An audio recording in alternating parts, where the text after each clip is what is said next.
اب جب افغانستان کا مسئلہ ایک خطرناک فیز میں داخل ہو رہا ہے، ہم اجازت نہیں دیں گے کہ عمران اپنا مفاد کے سوچے اور پاکستان کے مفاد پہ سودا کرے۔ بلاول صاحب ہمیشہ کی طرح اسمبلی کا فلور جھوٹ کے لیے استعمال کر رہے ہیں۔ عوام کو کیوں گمراہ کرنے کی کوشش کر رہے ہیں جبکہ وزیراعظم عمران خان اپنا فیصلہ سنا چکے ہیں؟ Will you allow the American government to have CIA here in Pakistan to conduct cross-border counter-terrorism missions against Al-Qaeda, ISIS or the Taliban? Absolutely not.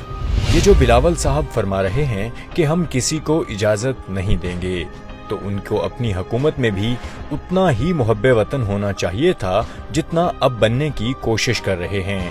ان کی یاد دہانی کے لیے بتا دیں کہ موجودہ حکومت میں ایک بھی ڈرون حملہ نہیں ہوا، جبکہ ماضی میں پیپلز پارٹی کے دور حکومت میں 2008 سے 2013 تک سب سے زیادہ یعنی 340 ڈرون حملے ہوئے، اور ان کے اتحادی مسلم لیگ نون کے دور حکومت میں 61 ڈرون حملے ہوئے۔